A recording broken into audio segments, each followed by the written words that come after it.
First, let me tell you how I got involved with the library.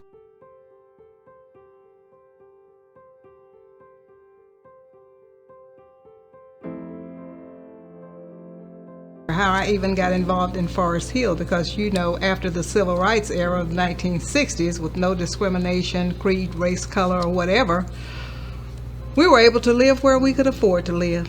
And during that time in 1977, I was looking for a place to raise my children, with a front yard, the backyard with a fence where they could play and grow up and, you know, be productive citizens.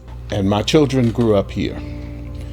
And during the time that we were creating this library, I served in the Texas House of Representatives. I was the state representative that represented Forest Hill as well as Everman and a substantial portion of Fort Worth. You know, the beginning of this library, you know, it was interesting. There were some people in the community that didn't want the library.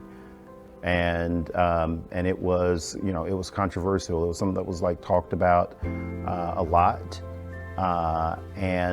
Luckily, you know, we had individuals like Jereline Harvey and Charlotte Hogan Price that really said, no, we need a library. I was serving in the legislature, and Miss Jereline Harvey was working on my staff. She was the community relations person on my staff. And my children were young then, they're adults now. And I remember my children had some homework assignments at school that required them to go to the library to do some research. We took them to the Fort Worth Public Library, where they were allowed to browse the materials and use the books while they were there. But they weren't allowed to check out any books because they were citizens of Forest Hill and not citizens of the city of Fort Worth.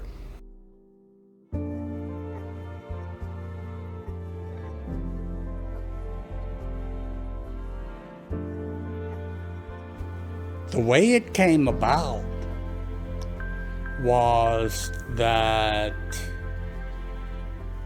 the Fort Worth Public Library used to serve the entire county.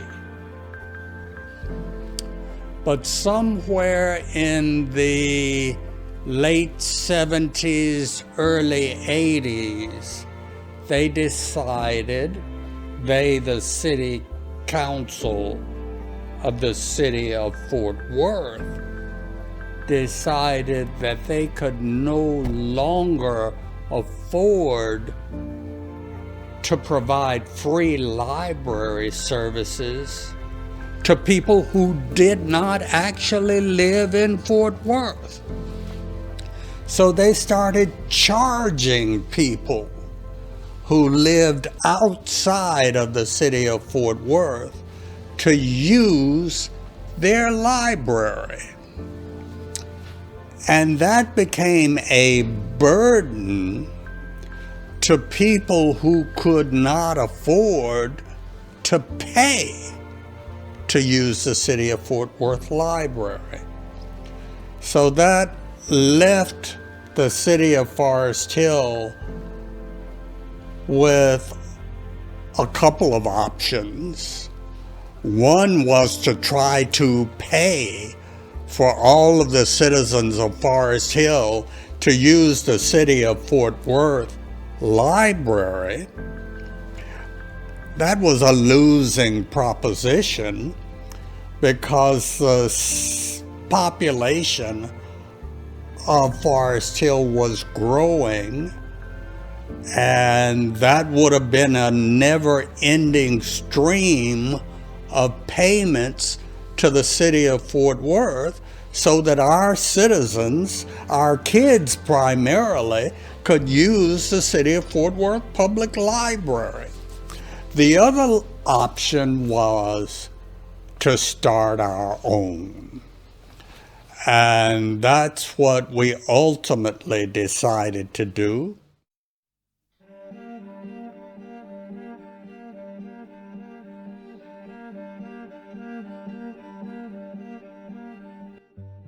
Say, back then in the early 90s, when Miss Harvey, Miss Hogan Price, and all these women asking the council We need a place for our children. We need a place for our children. You know, it's Forest Hill Mall. Inside that mall, they used to have a space in there.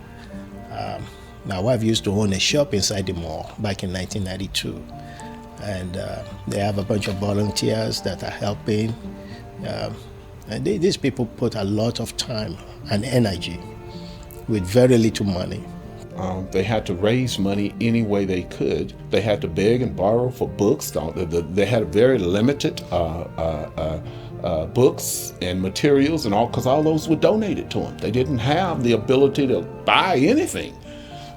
They were occupied in a little room, and I think that room was even donated to them for the library. So they had very few resources and had little to work with, but they persevered. When the idea of the library came, when I heard about the library becoming a reality, to be honest with you, when they mentioned it, I was thinking about a full functioning library. My concern back then was the fact, will this small city have the kind of funds that is needed to really provide the resources to really make it a true functioning library. And then we saw the tenacity and the dream that she had for the library. I began to get on board a little bit. In the meantime, because this building had not been constructed, we had the mall in Forest Hill and a building over on Holloman Street, and we had used books and so forth, and people would donate books and so forth. In the back of my mind, I still had that vision of what are we going to be able to offer. In 1994, we got a new city manager. And you know, the first thing to go is your library. The city manager closed down the library, which we were housing in the Forest Hill Mall. Donated books, donated furniture, everything. This man put a lock on the door, gave all our furniture away, gave all of our books away, and the library was gone. That hurt, because Miss Harvey had worked so hard to get that library. And I could see how hurt she was. And I said, no, we're gonna bounce right up. You know, every time they knock us down, the good Lord pick us right back up. We had to walk and get signatures from the citizens of Forest Hill to even get us a library. Once the city shut the city library down, we had to circulate petitions. And we walked the whole city of Forest Hill getting petitions of the citizenry to put it on the ballot to vote on. When they reorganized and they were preparing to build this library. So it was fun because at that point we were trying to find a place to build a library. So we were reaching out to different people and different organizations trying to find a location here in Forest Hill that we could have the library. We were also looking for a librarian. We were trying to get the community involved and behind us to, you know, push forward to start another library since they had lost one. So it was really fun, and my children were small at that time. So they had a vested interest. It helped us to get them involved in community service and all. Because you look back from the beginning when we were just recruiting and we didn't know where we were going to build the library to when we finally got land and we had a place to what is it that going to look like. And the architects started putting the renderings together so you could see the pictures and get a good idea of, oh man, we actually have a picture now. It's actually happening. And to get the community involved and let them know and sharing that excitement of having a library here in Forest Hill for our residents to go and participate in. The citizens, the settlers in Forest Hill, wanted the crime tax. They wanted a jail. We wanted a library. And I said, I'd be damned. I'd rather see our kids in a library than in a jail. Nobody's gonna do time in Forest Hill Jail. It's just a holdover facility. So we don't need to build a new jail. You can fix up the one you have, and that's what they did. Miss Harvey knew everybody because she worked for Glenn Lewis, who was a state representative. And the mayor of Hearst called Miss Harvey. He said, Jereline, I think I have some land for you to build that library. And oh, when she called me, we were just jumping up and down. Oh my God, don't tell me we're gonna get some land to build a library? Now I know others have told you, and I hope this is on record, of when this got started in 1999.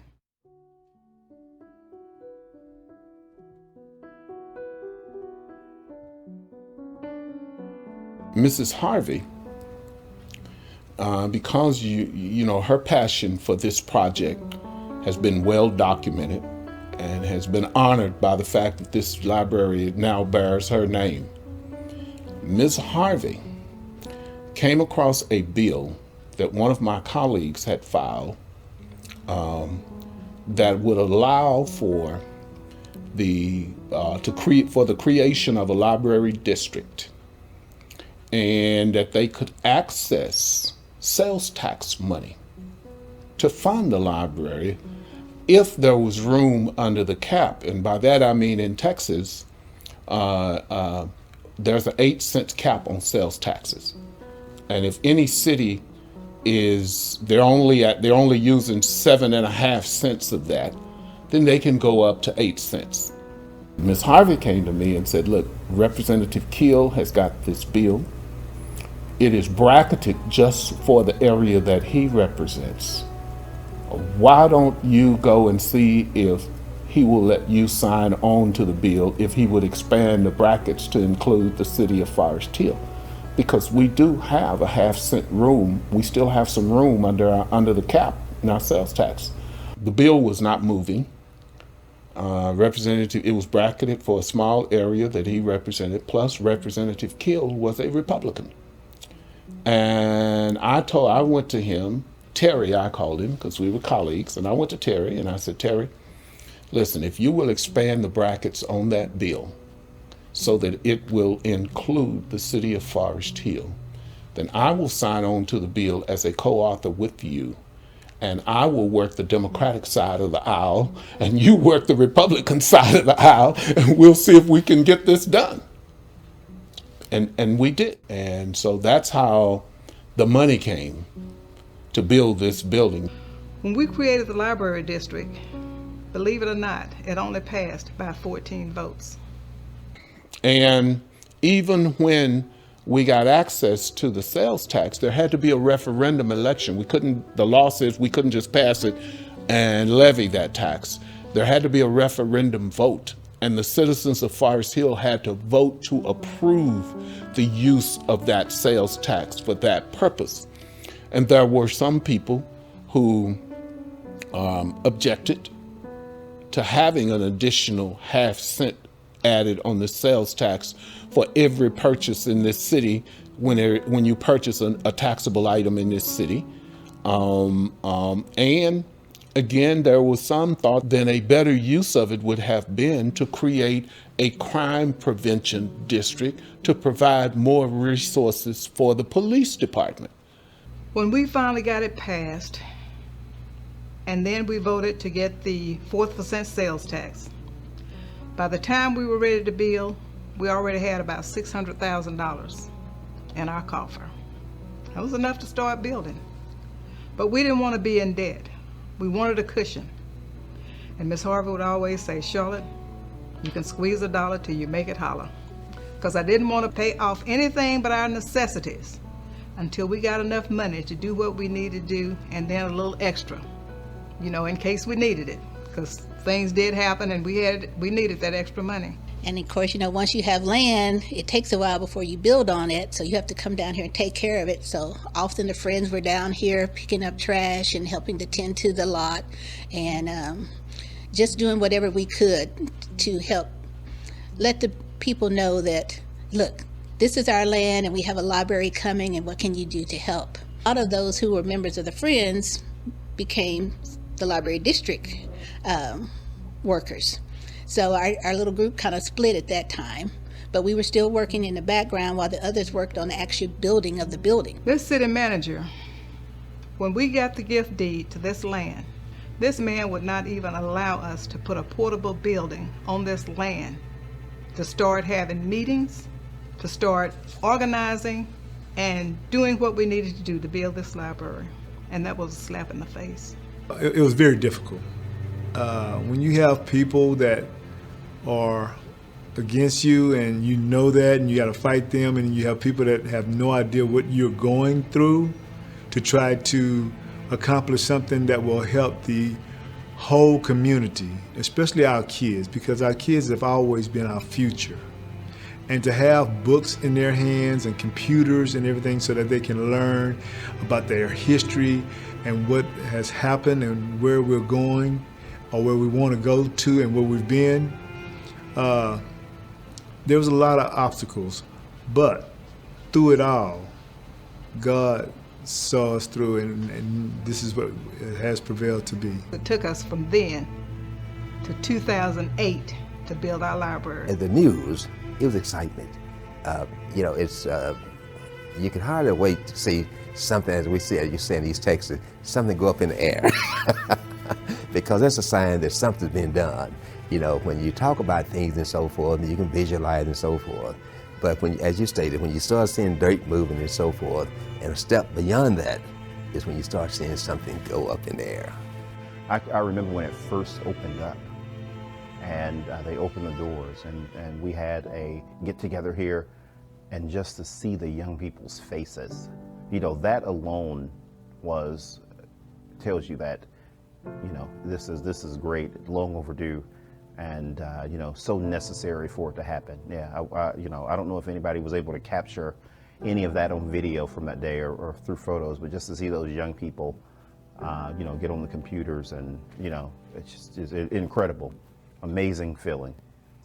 It has empowered the Forest Hill community.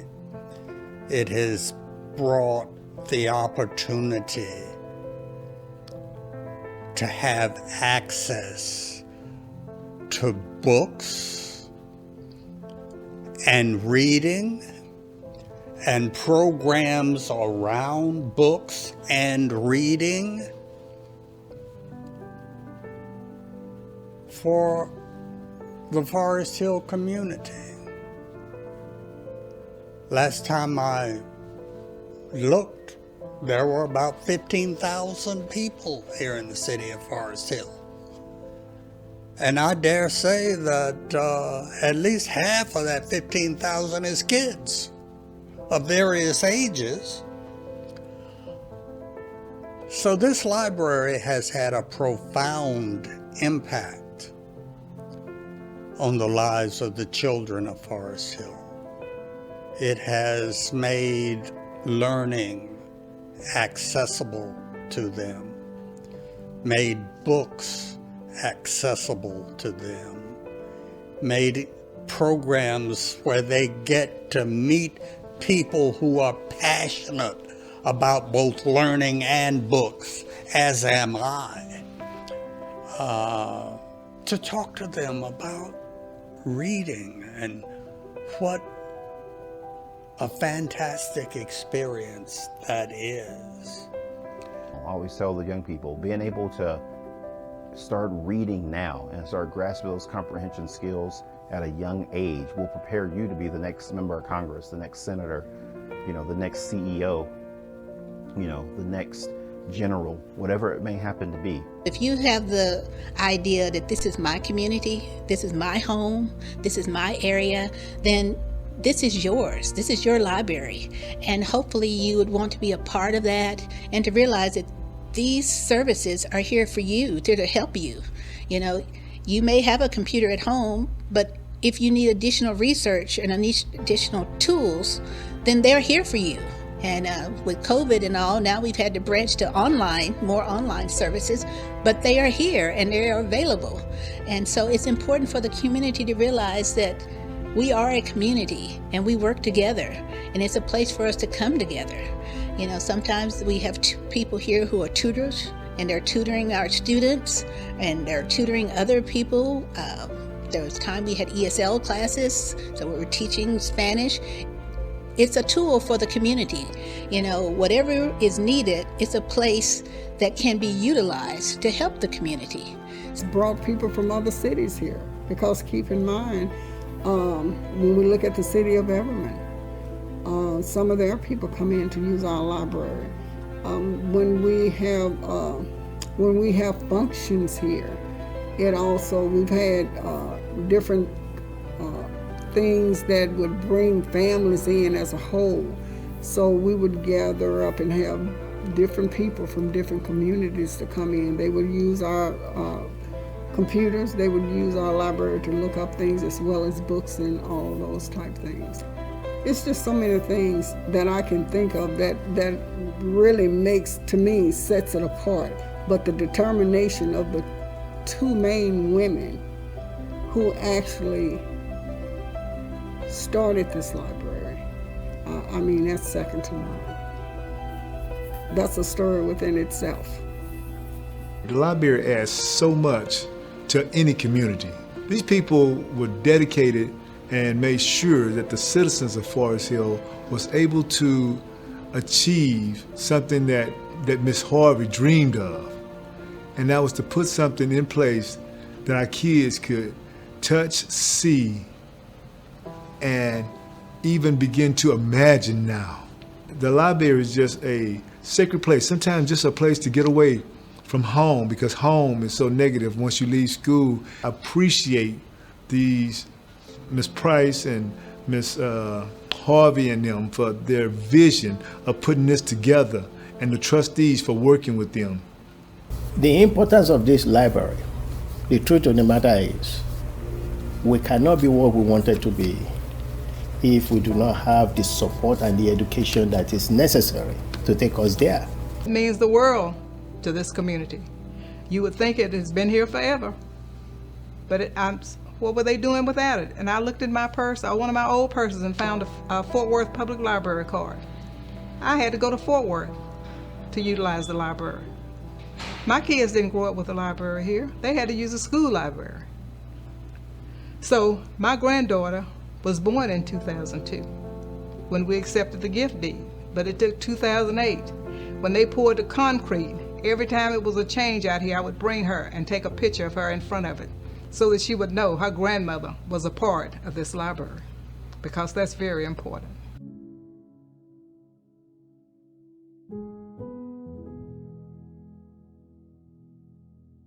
Let's not forget the most important ingredient, Ms. Jereline Harvey, who was the mother of the Forest Hill Public Library.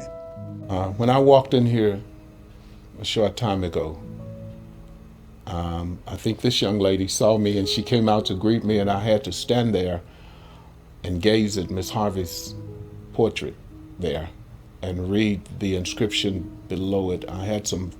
Miss Harvey and I were very close. As I said, she worked for me, and I had a little bit of emotion about that because this was her passion, and she worked so hard to make it happen.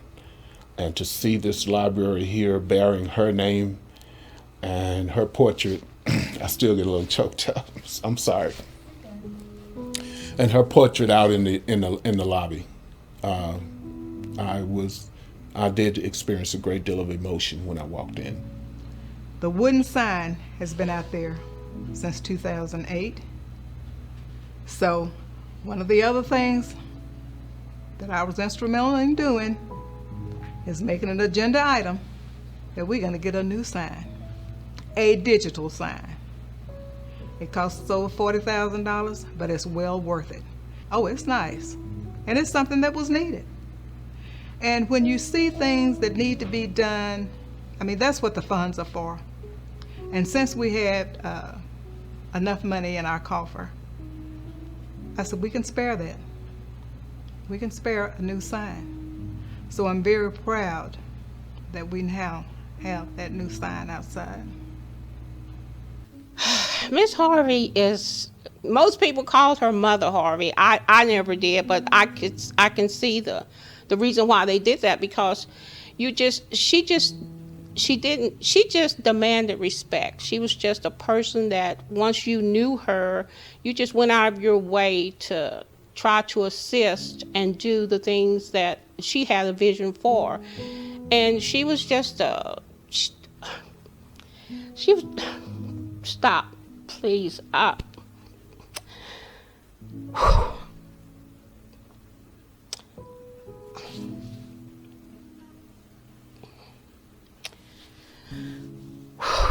Miss Harvey reminded me a lot of my mother.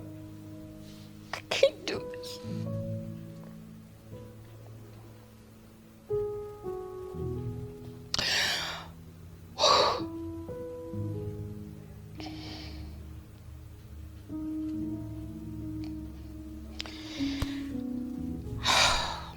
Okay, here we go.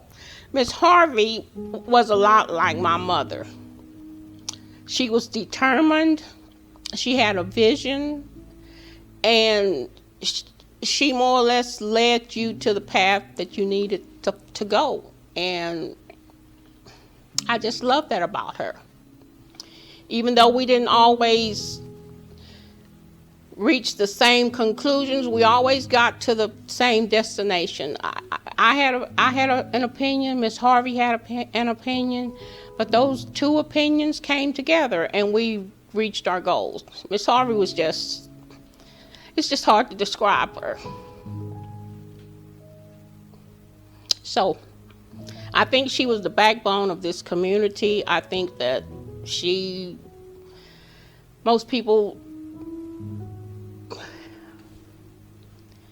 you had to understand Miss Harvey, and I just liked her, or loved her, or however you want to put it. She was just a wonderful person. Now, we lost Miss Harvey in 2017. And you think there are some people that's supposed to live forever. And Miss Harvey was one of those people. But when she walked away, I wanted to walk away too. But I couldn't, because I didn't know anybody who could step in and take over and keep this library going. I promised to Miss Harvey that in 20 years, I wanted to burn the note on this library.